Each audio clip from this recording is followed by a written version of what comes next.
truth. Well, if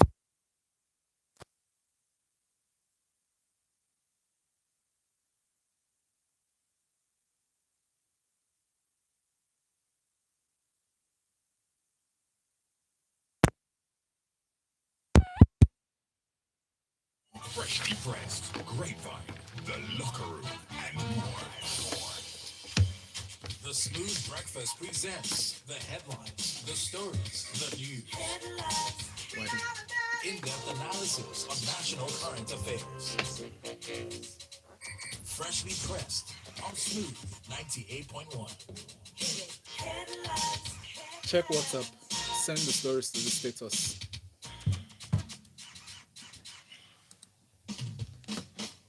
Studio. Good morning to you, and thank you for joining us this morning. Welcome to Smooth 98.1 Love Music, Love Life. My name is Valentine Ohu. It's a Tuesday morning, the 18th of May 2021. Welcome to Freshly Pressed 981, and welcome to Wade. First time I'm seeing you physically in a in year. Yes. Good morning, Lagos. Good morning, Valentine. Good Good morning, morning. Lakune. It's great to be here again. I was here last week. Oh, you were? Yeah, Yes. I mean, but I Yeah, wasn't yeah. here, so We I mean, 1 week so off, 1 technically week we on. just seen each other Yeah, for I the first know. time. But it's great to be back in the studio after so many I know, right? months. And I like your hair. Well done. Thank You can you. watch him live on YouTube, by the way. We're live. Lakunle, Mr. Lakunle, welcome. Good morning, Lagos. Good morning, Valentine. Good morning, Wade. It's good to be here again this week. Yes. I'm glad to hear your voice. Wonderful. Thank you so much for stepping in. And Lakunle is at Lakunle70 on social media. Wade Ahime, thank you for changing that handle. His handle is at Wade Ahime underscore. So you can find him easily now. At Wade Ahimia. So these stories that we're going through, the headlines are posted up on our social media platforms, including WhatsApp status. So if you have this number saved, 0809 444 0981, you'd find the headline stories. Also on social media at Smooth981FM Twitter, at Smooth981 on Instagram. I'm Valentino, who I'll be streaming live on Instagram as well. Remember, you can watch on YouTube and leave a comment on that platform. WhatsApp number again for messages 0809 444 0981. I'll start with you, Wadi. Nigeria's inflation falls for the first time in 21 months. Enough to say yay or Um, when you see the headlines, you think that it think fell by like 2% or something, but it was by 0.05%, which at least it went down a bit, but it's insignificant when you compare the rates to what happened in March at 1.7%. But when you also look at the details of the story, you'll find out that really on all the indexes, all the indices, nothing really fell aside from the overall index. So when you look at food inflation has increased, it's increased by about about 0.13, about 0.23%.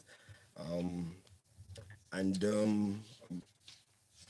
you also look at the areas that have really been hard hit, which is areas that have to do a lot with foreign exchange. And you can see that one of the major issues or the challenges that we're facing in Nigeria today is the continued rise in the exchange rate almost every day. So prices of pharmaceuticals, vehicle spare parts, hairdressing salons, and personal grooming equipment have continually increased because most of the things that are used in these places are brought in from outside Nigeria. Also, motor cars have continually increased because the exchange rate is continually going north, meaning it's continually increasing. So you'll find out that every day everybody is today you could buy a pair of glasses for 1 naira, and the next day you go back there, the same thing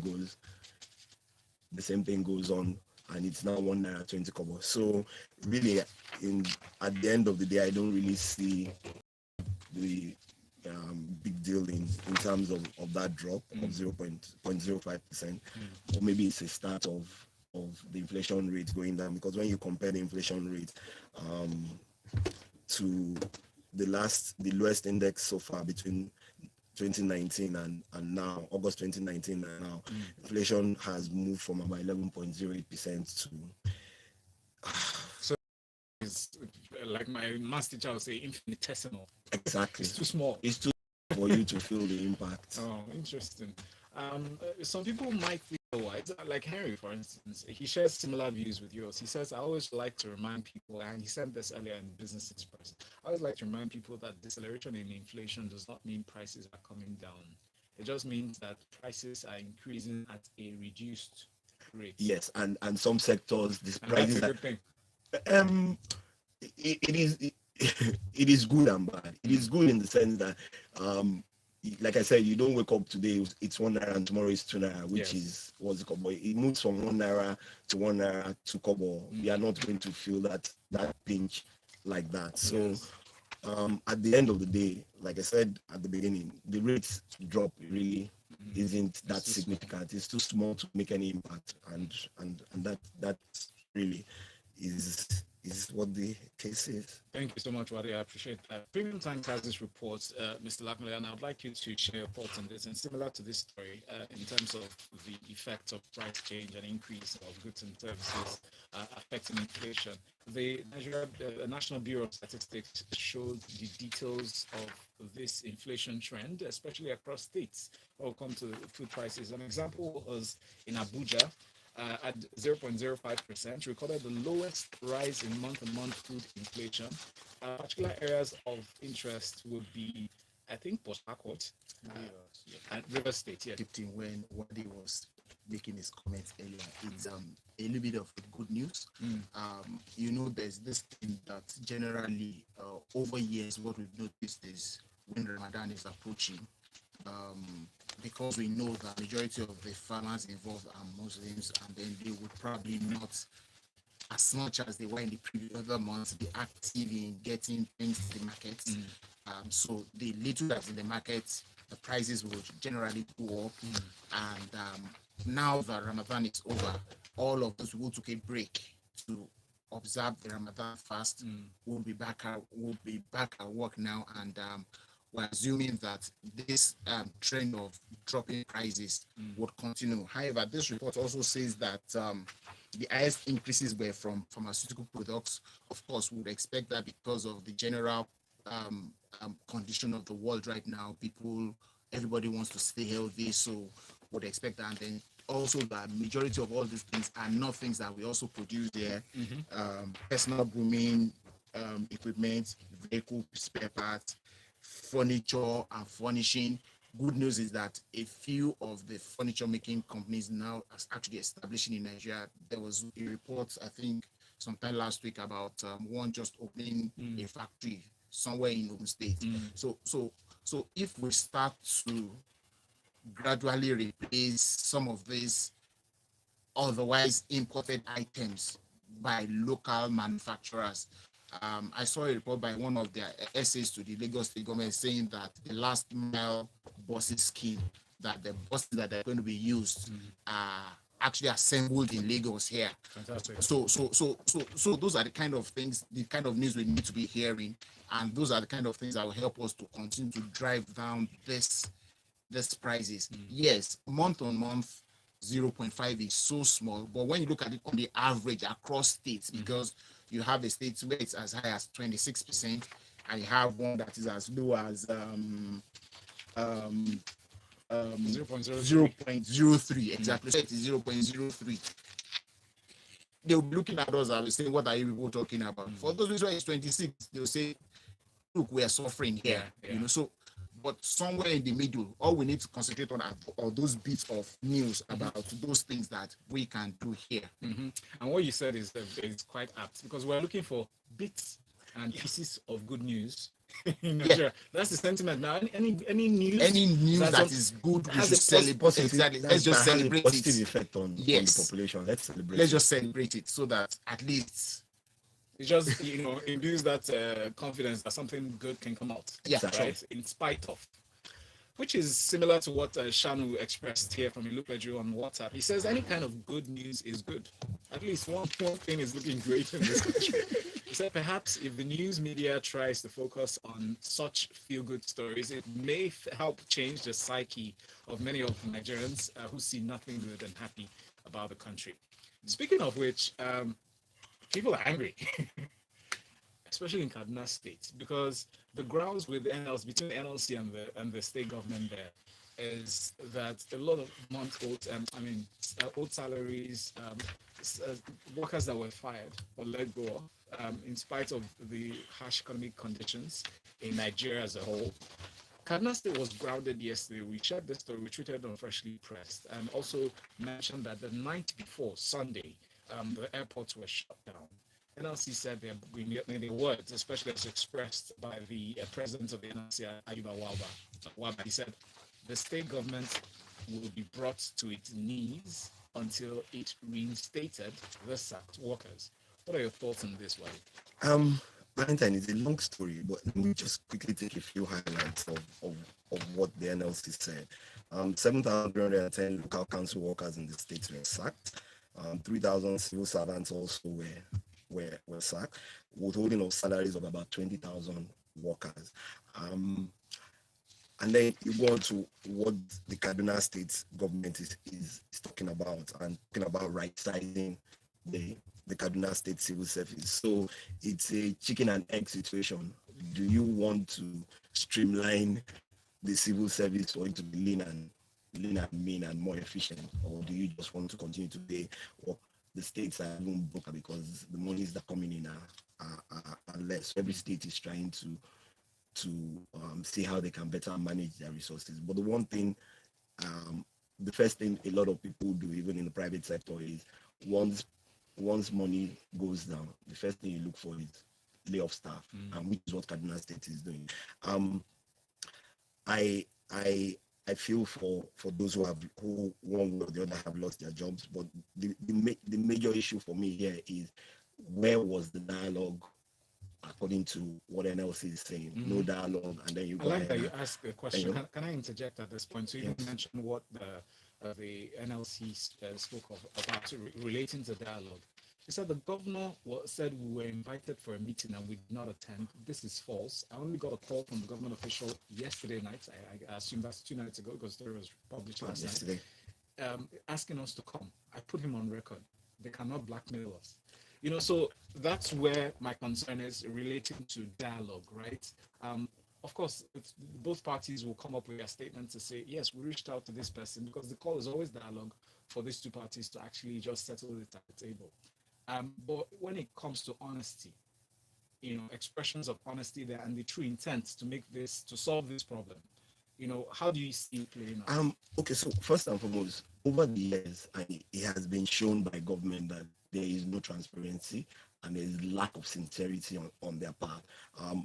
For instance, I think it was last week when we talked about the judiciary system that is on strike, where the Minister of Labour kept them for 3 to 4 hours, and then you come back and complain that your conference room is your whatever.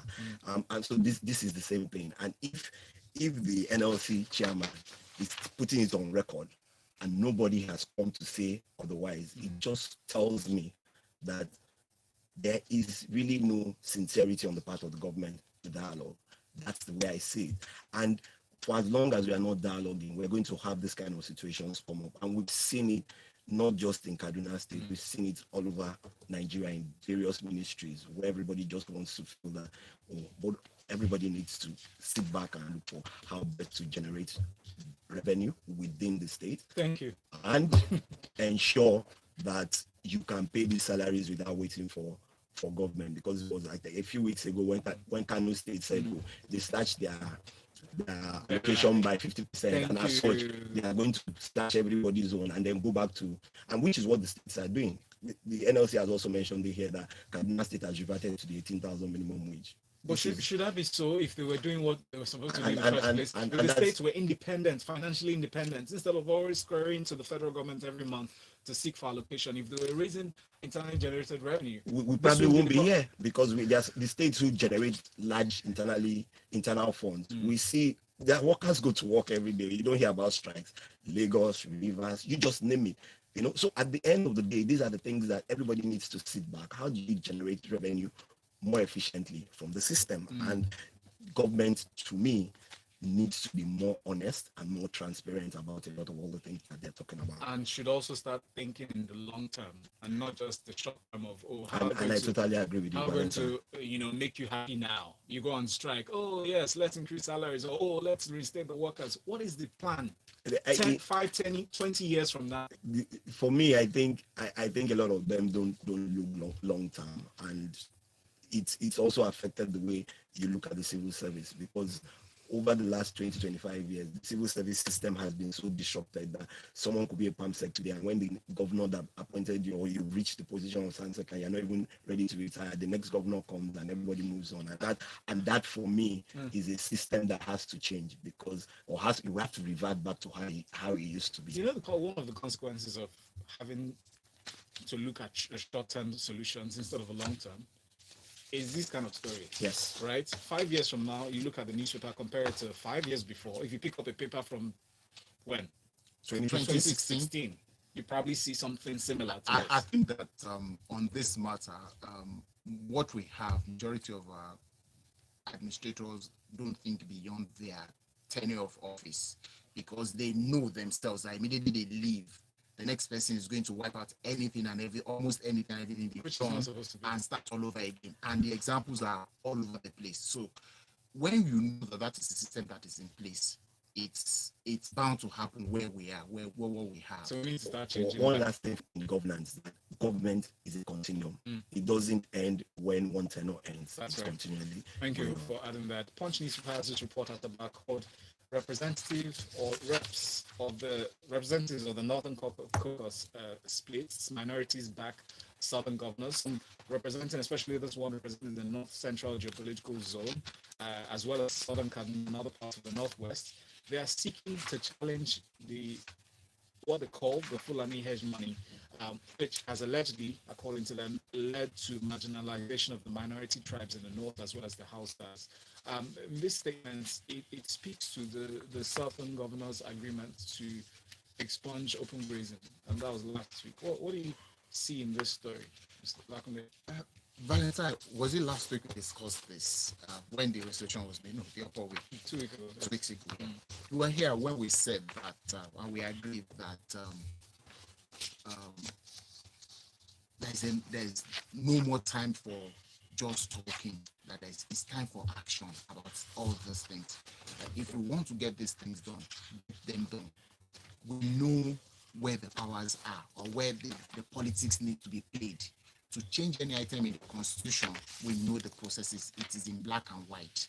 The governors are the best in position to influence these things. They already control their houses of assemblies anyway. They already influence their senators and House of Rep members anyway. So you have 17 states already. Now, where does this story come into that bit? Is that now you have sympathizers from the other part of the country. So it is now time for the governors to play their politics right. It is now politics right now. It's not about anything else. To change the constitution is politics. So you are going to have to lobby. So all the talks that they've talked in 2 weeks ago, we should start seeing the actions now. These guys are provided a window for them to come in now. So this House of Rep members tells you that. So if you take the North Central people, you have at least how many states there? 5 states, 6 states. So it means that there are 18 senators from there. There will be about 36 House of Rep members from there. So out of that number, there should be a number that you can convince to join the number from. So you are already going towards your 2/3 minimum to change these things. So that is what I see in all of this story, beyond any other thing that may have been spoken about. I want to see action. Don't talk about it anymore, what you want to do anymore. Just do it. Let's see it. Whether it's not going to be good or not is a different ballgame. But the fact that you are speaking so much about it, just get it done. Action. Yes, I exactly. like your train of thought. And I would also want you to segue into this story as well from this daily super. How do you lobby a Senate whose leader is inclined to appealing to the North or the interest of the North. I mean, it pains me, right, that we're speaking in this language, North, South. It shouldn't be, it should be Nigeria, right? Absolutely. But the Senate leader is supposed to be someone who oversees every part, regardless. But this conversation now makes me, I mean, it's very uncomfortable. You see the story, headline saying unease in Senate as senators plot to remove Lawan, President of the Senate, Dr. Ahmad Lawan. So some of the members were, featured on a television interview some 2 days back, and they said, and I'm quoting the chairman of the national, or rather, what's his name again? Some member quotes, "We are in the process of reviewing the constitution, and the chairman of the National Assembly, Lawan, is rebuking, chastising the governors for saying that they should restructure the country." So if you ask me, any right-thinking person will believe that the process is dead on arrival. How do you see this playing out in terms of the mindset, the action that you speak of?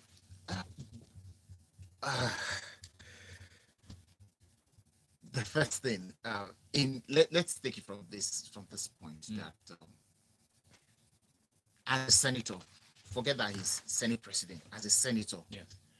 one of the 99, 110 equal members, he's first of all representing a constituency. So that should be his first concern. Right. Now, as Senate president, he needs to create a balance between the people I am representing and what the rest of my colleagues want and what is good for the country. And people like Govt. Exactly. So unfortunately for us, because everything they do is with re-election satisfied with, now to stretch it beyond him, the individual, are the senators who are planning this, according to this report, are they angry enough to go through with it? Can they face the consequences? Are they willing to sacrifice their senatorship in the next round of elections for this? So that's where the politics of this come into place. At the end of the day, I'm seeing them going into a room and say that we have solved it. It was a family affair, and we have resolved it, and we have agreed to do this and this and this and this. But that is what they would. That is politics. But the matter on ground, the Senate president may have erred by showing his hand too early. I mean, he should, like I always say, if I'm in a group, if you're in a group of people and you can't find somebody that you can trust to do your dirty job for you, and you coming out clean, then there's something about you that people need to watch out for. The Senate president cannot find somebody in that Senate that can, and is that person everybody will face, not him. But beyond the politics of it, what is the right thing to do? The right thing to do as a Senate president, usually because as a chairman, his vote is reserved for last. He's not supposed to express any opinion up front. So it doesn't skew sentiments, yeah? Exactly. But that's one of the reasons I said he cannot say that he cannot find one individual out of the others in that place to speak on his behalf. Thank you so much for that, Lakunle. The next story, Wade, from the Guardian newspaper reads, military needs $2 billion yearly to fight insecurity. They give an instance of the procurement of the Tucano aircraft that the Nigeria Air Force procured some 2-3 years ago, for which 100% payment was made within 30 days. Say that there are conditions that go with such purchases. First of all, you have to pay in full before it's delivered, and then there's the training for the personnel that will handle such equipment. But is this amount too much for the Nigerian government to afford?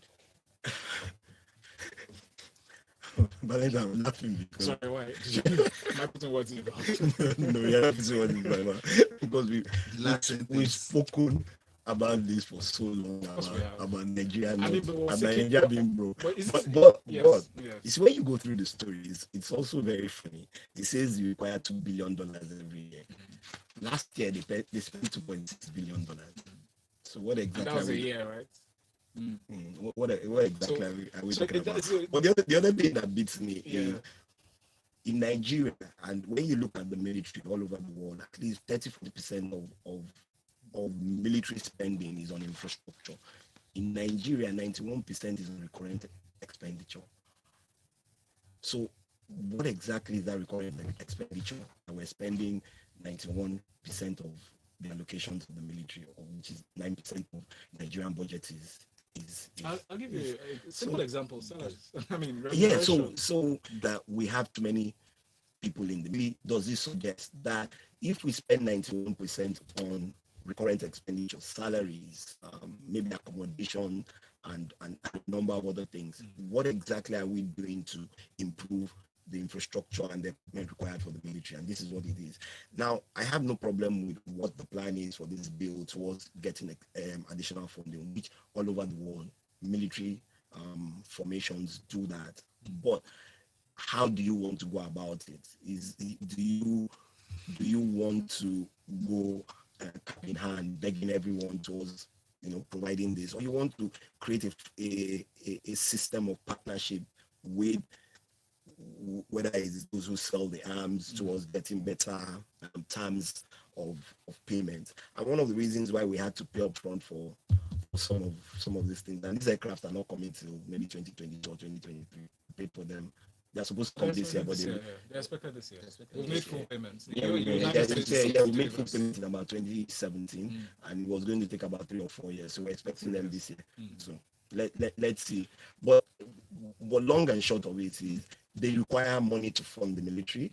Can the government fund it by themselves? Especially within this time of the fight against no, I don't think so. Insecurity. And because of the continued depth that Nigeria is racking up, more and more people are, especially infrastructure development people are asking you, put the money down before we give you anything. Which is why there was a talk, there's mention of alternative source of income for this purpose, because it's not contained in the budget. I mean, you can't envisage that something bad is going to happen, especially when it comes to security.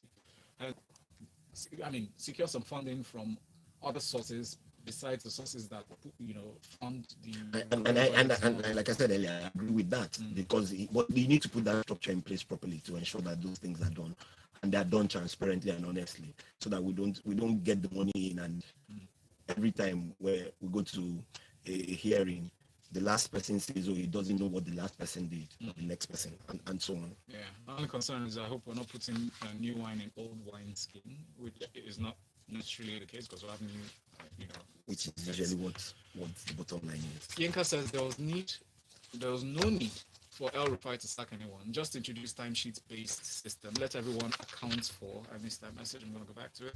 Let everyone account for their 8 hours a day. Then we will know who is pure-headed or pure overhead, and they will leave the system without noise. Even the NLC can't complain. Hence, they look silly. He said a state head count would be directly proportional to its IGR. Or a governor that lost out to the opposition and dazed handing over, he decides to employ or promote 30 persons as permanent secretary. Recently happened in Bios and Ogun State. Thank you, Ika. Ayo says Kaduna State Governor and NLC. I believe every state should be run as lean as private organizations, and every aggrieved party should be the instrument of the judiciary. That way, the superior argument wins. Thank you, Ayo. Quick look at the story in 30 seconds, if you may. Punch Newspaper reports that INEC meets security chiefs as burnt offices rise to 21. 21! 21. Don't we have CCTV cameras in those offices? How are we not? In 2 years, we've had 21 in, I think, about 9. In 2 years, we have 21 in about 9 different states. Now, my question is, why wait till now before you are meeting security chiefs? Now, they've attributed this last one. These last 2 happened within 48 hours of each other. One in headquarters that is right in the middle of town, and they said they destroyed 6 vehicles and so they are. So you see, when we have statements like this, people saw them because the report also said they came in a bus and there were 7 of them. So it meant some people saw them when they came.